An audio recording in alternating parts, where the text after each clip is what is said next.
Jujur, kalau saya sendiri menyatakan secara pribadi saat saat ini tidak sepakat pemindahan ibu kota negara. Mengharapkan presidensial threshold ini ditiadakan.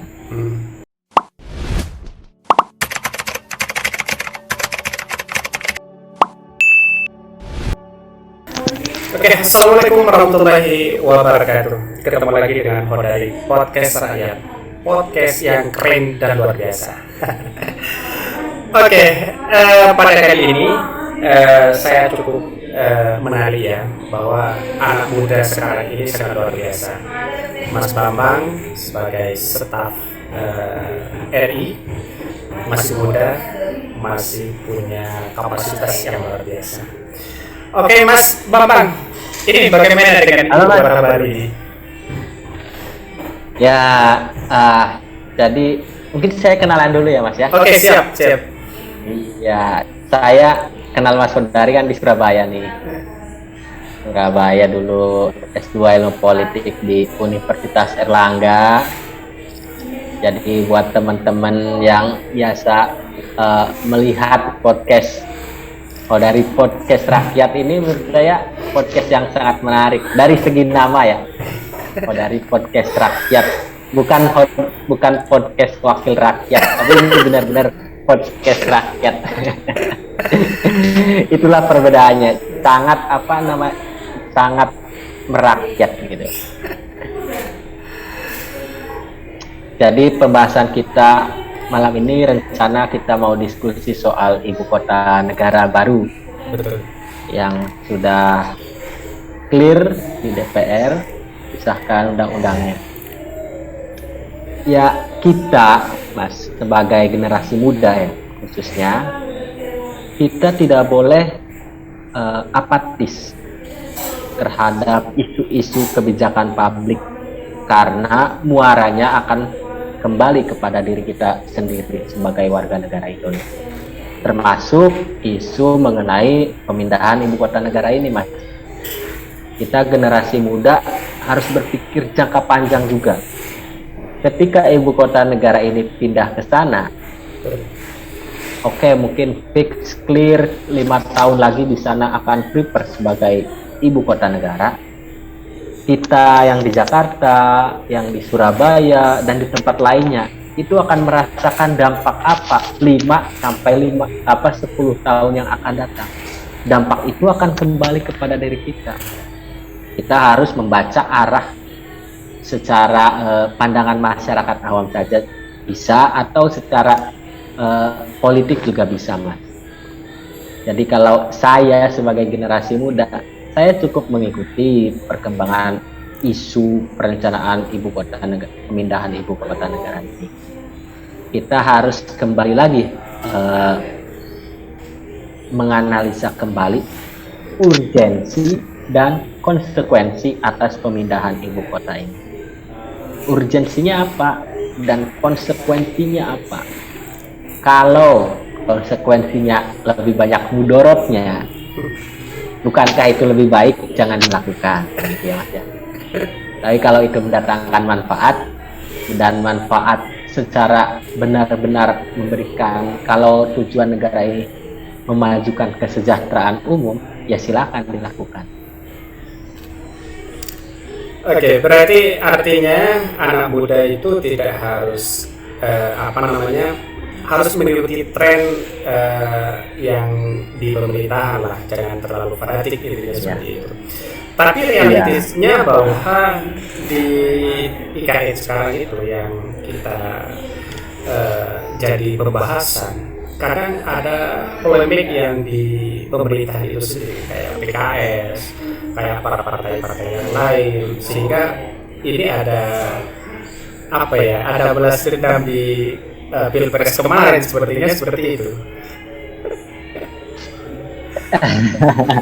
Jadi kalau saya yang berkegiatan di Senayan, hariannya kurang lebih saya di kompleks parlemen ya Mas ya, memang ketika kita membicarakan IKN secara politik, memang seperti ini pemindahan ibu kota ini urgensinya bukan atas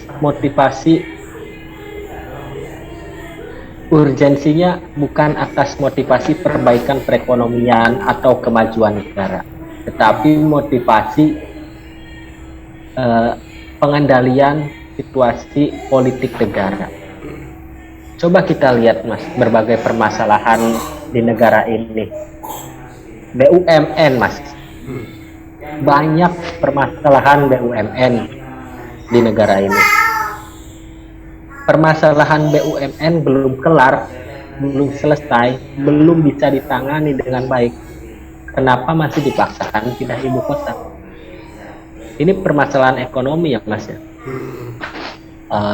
Contohnya yang kemarin kami temui di Senayan itu ada permasalahan mengenai pesangon pegawai eks Merpati, kemudian mengenai kasus Jiwasraya yang belum selesai, dan lain sebagainya. Ini banyak problem badan usaha milik negara. Kenapa memaksakan pindah ibu kota negara? Itu pandangan saya. Jujur, kalau saya sendiri menyatakan secara pribadi, saat ini tidak sepakat pemindahan ibu kota negara. Jadi, tapi sudah disahkan bahwa ini ngotot pemerintah harus pindah. Dan bahkan dari polemik ini itu dibiarkan begitu saja seakan-akan seperti itu. Dan bahkan dari para tokoh-tokoh yang lain juga menolak hal seperti itu. Tapi kira-kira Mas, ketika kota baru ini sudah disahkan, kira-kira munculkah enggak oligarki yang bisa menguasai di kota baru itu? Ya, kalau kita baca keadaan politik saat ini ya Mas, jadi pemindahan ibu kota negara ini itu bukan hanya skema pemindahan ibu kota dari suatu wilayah ke wilayah lain, tapi juga secara keseluruhan skema oligarkinya juga sudah termasuk di situ Mas. Tidak akan lepas, karena pemindahan ibu kota negara ini tidak bisa dikaji dari satu sudut pandang saja, tetapi meliputi ideologi, politik, ekonomi, sosial, kebudayaan, pertahanan, dan keamanan. Semuanya sangat kompleks dan itu pasti ada skemanya secara internal di negara maupun pengawasan dari organisasi internasional, karena kan ada keterlibatannya juga, termasuk suplai dananya dari mana. Dananya kan tidak sedikit ya. Ini luar biasa. Tidak sedikit. Oke, tapi menariknya itu ada yang berpendapat bahwa bolehlah ibu kota kita pindah, tapi ya kantor kepresidenan saja di situ. Hal demikian juga sama dong kalau kita pindah ke sana, ya semuanya pindah semua sebenarnya. Ya, karena skemanya semuanya pindah, eksekutif maupun legislatif, dan perundang-undangan pasti banyak yang akan bermunculan. Peraturan perundang-undangan ini pasti karena daerah ibu kota kan, daerah khusus ibu kota, kemudian bagaimana status Jakarta, status wilayah baru ini sangat kompleks, dan menurut saya ini problem nantinya ke depannya. Oke. Tapi kira-kira membutuhkan 10 tahun atau 15 tahun baru kita bisa ditempatin. Targetnya kan 2024 awal semester 1 itu sudah pindah Mas. Sudah pindah ya. Berarti ini kilat luar biasa ya. Sangat. Dalam keadaan perekonomian seperti ini ya sangat kilat kalau itu terjadi. Lah iya, sangat kilat. Jadi pemerintah itu seakan-akan ngotot bahwa ibu kota baru itu harus pindah. Jadi walaupun keadaan apapun ya, utang-utang Indonesia kan sudah banyak sekarang ini ya. Ini cukup menarik bahwa keterlibatan anak muda ini cukup penting di IKN ini sendiri. Menurut Mas Bambang sendiri ini, ketika undang-undang sudah disahkan, sudah pindah ke sana tahun 2024 misalnya, yang di Kalimantan sendiri saat ini kan anak mudanya juga ingin baguslah mendukung, bahkan masyarakatnya mendukung, ingin pindah ke sana, membangun perekonomian di sana. Menurut Mas Bambang ini gimana? Ini kembali kepada target pemerintah seperti apa ya terhadap masyarakat di sana. Iya, kalau memang benar masyarakat publik di sana mendukung, itu mungkin jelas karena di sana menjadi pusat kan, sentral. Tapi terlepas dari itu, Mas, kembali lagi pada urgensinya. Ya jelas ya, Mas ya, siapa yang tidak senang ibu kota berada di wilayahnya, pindah di Semarang, di Surabaya, pasti kan Mas Saudari juga senang. Wah, dipindah di Surabaya nih kan, termasuk masyarakat sana. Tetapi apakah itu urgen dan resikonya, konsekuensinya seperti apa? Kembali lagi di situ. Bukan ya merasa senang ibu kota dipindah di Brebes, Mas. Siapa yang tidak senang? Oke. Tapi sekarang ini kan yang menjadi pro dan kontra itu, kalau seumpama ini politik kan tidak tahu ya, misalnya Anies ini misalnya digadang menjadi calon presiden misalnya, sedangkan menjadi ketua IKN di sana misalnya Ahok, ini perkembangannya bagaimana? Ini kan cukup menarik. Bagaimana untuk anak muda ini? Nah, jadi fenomena sekarang kan di lingkaran anak muda itu ada co-working space, kantor yang disewa-sewakan itu kan, untuk kita bekerja. Saya khawatirnya nih, Mas, ibu kota negara ini nanti seperti co-working space, Mas.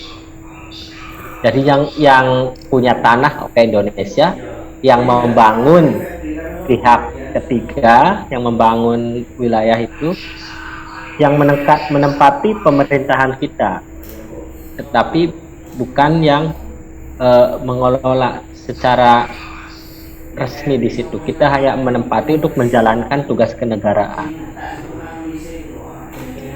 Nah ini, dan di sana kan nanti hanya sebagai wilayah ya, Mas ya. Tidak ada kepala daerah di sana, tapi ada kepala ibu kota negara seperti itu kan. Diperkirakan Pak Ahok. Nah, ketika ya ini nanti kembali lagi dinamika politiknya seperti apa menuju 2024 nanti. Apakah Pak Anies memang menjadi presiden atau tidak, ya kita lihat nanti itu. Oke. Tapi kalau di sana misalnya agak katakan sewa ya, jadi cukup menarik ya bahwa tempat kepresiden yang mulia juga MPR hanya ditempatkan tempat sewa, agak tempat sewa. Ya, ini kan, cukup menarik ya. Mengerikan itu. Yang mengerikan bahwa agak katakan seperti itu, sewa. Bayarnya otoh di sekeliling ya itu aja misalnya orang yang punya tanah atau orang-orang kaya. Jadi ya menarik juga ketika IKN ini lebih baik ya jangan dipindah dulu menurut saya.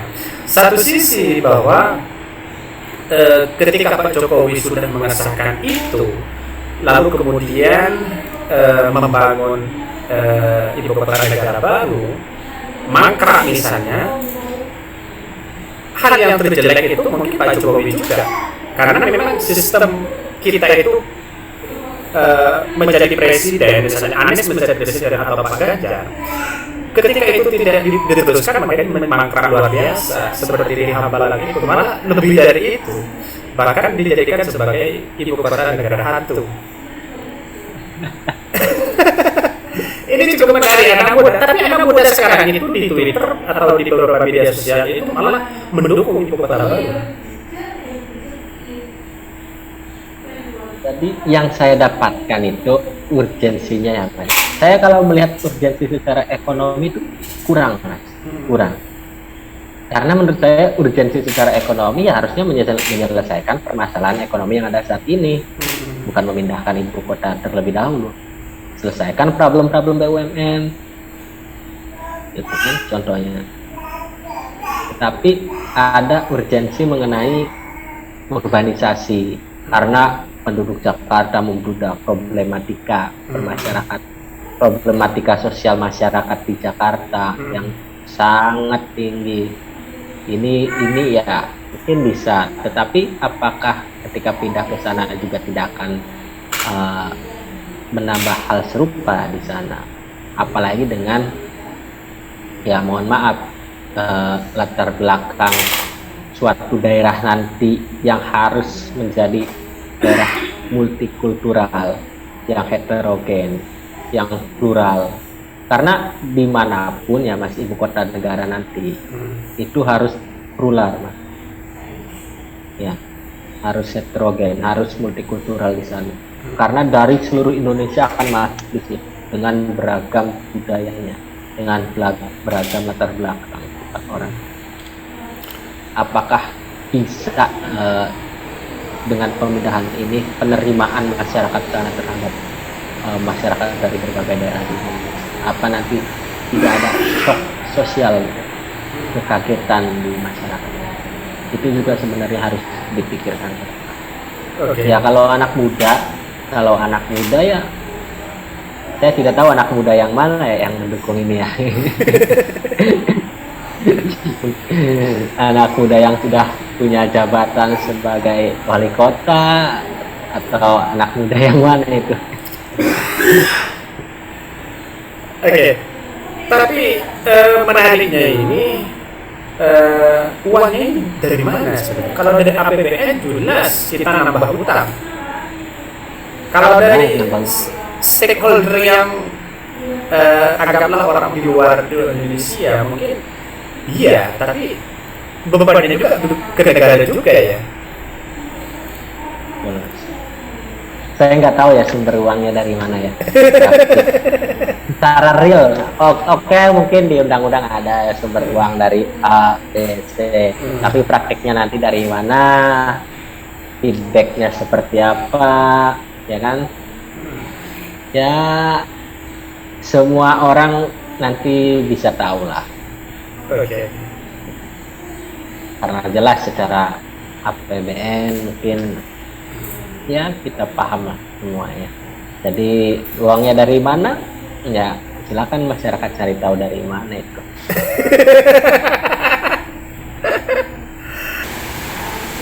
Jadi ini kita membaca arah 2024 ya Mas. Jadi ya 2024 nanti akan sangat menarik ya, khususnya di ruang publik nanti. Kita tidak tahu bagaimana diskusi antar partai politik, kesepakatan antar politik yang belum dipublikasikan. Kita coba menganalisis, membaca apa yang sudah partai politik sampaikan. Kemarin saya juga mendampingi anggota DPD RI dalam persidangan gugatan presidensial threshold di Mahkamah Konstitusi. Jadi anggota DPD itu ada yang menggugat, saya ikut di persidangan, di ruang persidangan secara virtual, tapi bahwasanya presidensial threshold ini memang sulit untuk digugat ya. Memang harus punya legal standing yang jelas penggugatnya ini. Penggugat ini harus merasa dirugikan. Presidensial threshold dipandang itu ruangnya partai politik. Jadi yang menggugat harusnya partai politik yang merasa haknya dibatasi. Padahal simpelnya kalau menurut saya presidensial threshold ini memangkas, bukan tidak menghilangkan hak tetapi memangkas hak warga negara untuk menjadi calon presiden. Calon Mas ya, bukan presiden ya. Hanya sebatas menjadi calon saja itu sudah susah. Apalagi yang tidak punya partai politik. Punya partai politik saja belum tentu bisa Mas. Apalagi yang tidak punya. Jadi satu hak kita untuk mencalonkan diri sebagai presiden itu dipangkas. Pertama harus punya partai politik. Sudah punya partai politik dipangkas lagi. Partainya harus presidensial threshold.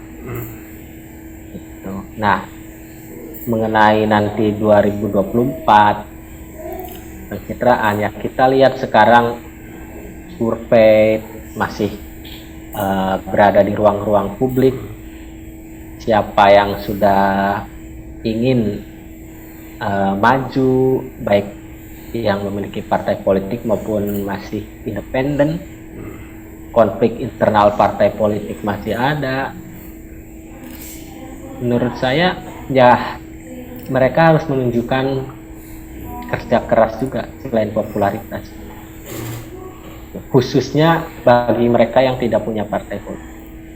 Itu harus benar-benar mampu meyakinkan publik, meyakinkan partai politik, karena popularitas saja ketika tidak punya partai politik itu bisa lenyap Mas. Apalagi ketika mereka tidak support terhadap partai politik. Saya sebenarnya ada pembicaraan yang mungkin tidak bisa saya sampaikan di ruang publik ini karena itu cukup rahasia ya mengenai bagaimana agenda 2024 nanti. Dan itu sangat bisa dikatakan mengerikan. Tapi berarti yang sampai 20% dong yang bisa mencalonkan diri sebagai calon presiden, dan itu pun ya bisa dibaca tentunya seperti itu. Ya kalau partai-partai yang masih kecil itu masih nggak bisa memungkinkan untuk ke situ berarti. Hanya butuh ya 20 tahun baru bisa ke situ. Kayak sebagai hore-hore aja itu Mas. Tapi kalau ini sudah diketok palu 20%, itu sudah jelas terbaca siapa calonnya.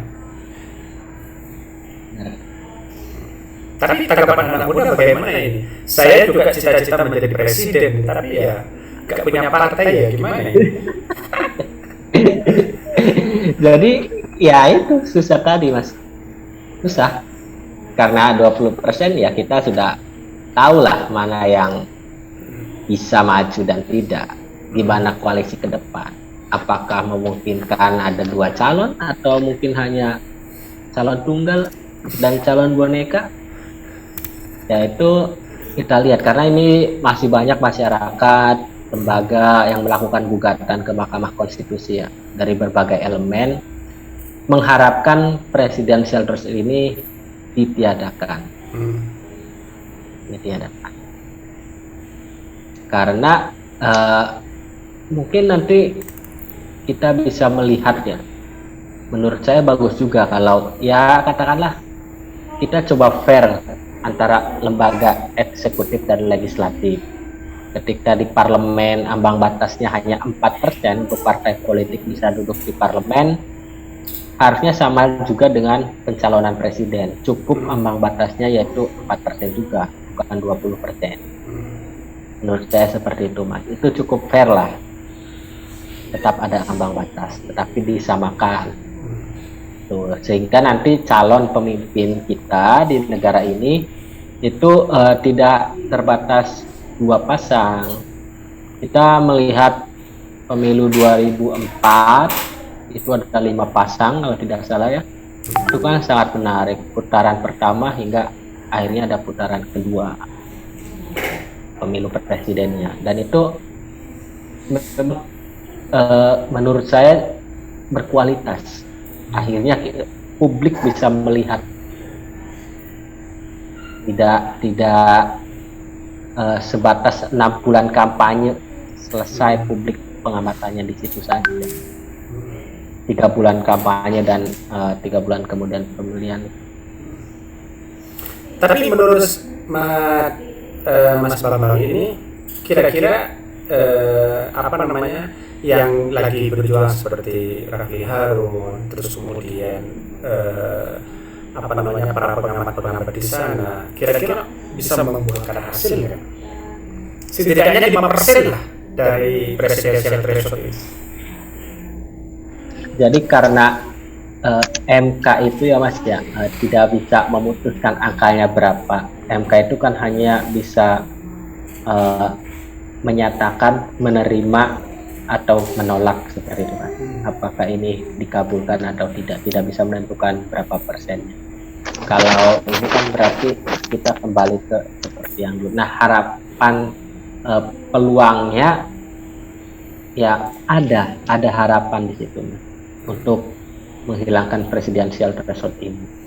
Tetapi memang peluangnya tidak besar karena kita tahu semuanya tidak lepas dari power kekuasaan politik yang ada saat ini. Ada peluang mungkin Mas, dan itu sebenarnya butuh support juga dari masyarakat secara luas ya Mas ya. Bagaimana sih, bukankah pemilu presiden itu bukan hanya milik partai politik Mas, tetapi milik rakyat Indonesia, seluruh rakyat Indonesia, karena yang memilih rakyat Mas. Kalau pemilihan presiden ditentukan hanya oleh partai politik, terus rakyat untuk apa datang ke TPS memilih? Betul. Juga kepala daerah yang popularitasnya sangat tinggi juga tidak bisa ngapa-ngapain. Ya, bisa ada sebatas wakil, mungkin bisa. Ya, itu aja lah. Oke, Mas Bambang, ini yang terakhir ini. Ini kayak hujan ini. Apa yang mau disampaikan kepada anak-anak muda, khususnya masyarakat Indonesia dalam situasi politik saat ini? Baik Mas, jadi pandangan saya pribadi, saya hanya belajar dari pengalaman, dari kehidupan. Menurut saya, generasi muda di Indonesia, jangan ragu untuk bersuara, jangan malu untuk bersuara, dan jangan pesimis, jangan apatis terhadap politik. Ketika anak muda sudah pesimis dan apatis terhadap politik, lantas apa yang bisa diharapkan untuk perbaikan pada masa yang akan datang Mas? Sebab peran kecil yang kita lakukan dalam kehidupan saat ini itu akan menjadi perubahan besar pada masa yang akan datang. Generasi muda harus peka terhadap isu-isu kebijakan publik. Terserah ya dalam bidang apapun, kesehatan, sosial, dan lain sebagainya, sesuai dengan passion masing-masing. Tapi kan semua ada kebijakannya Mas. Kesehatan ada undang-undangnya, karantina aja ada undang-undangnya, bermedia sosial, medsos ada undang-undangnya. Jadi semua produk politik, kebijakan publik itu akan dirasakan oleh seluruh masyarakat, dan anak muda tidak boleh apatis terhadap isu kebijakan publik yang terjadi. Kalau ada yang merasa kurang, sampaikan, baik melalui media sosial ataupun berdiskusi. Saya mengajak anak muda untuk mari menjadi generasi yang optimis, berkontribusi dalam profesi apapun untuk negara ini. Kalau merasa ada yang kurang dari pemerintahan, kita sampaikan secara baik-baik, Mas. Oke, tanya ini dulu Mas Bambang. Tanya terkenal, Indonesia butuh anak muda. Indonesia butuh anak anak muda. Oke, terima kasih Mas Bambang atas waktunya. Ya Mas. Oke, sukses selalu di Senayan. Amin, amin ya rabbal alamin.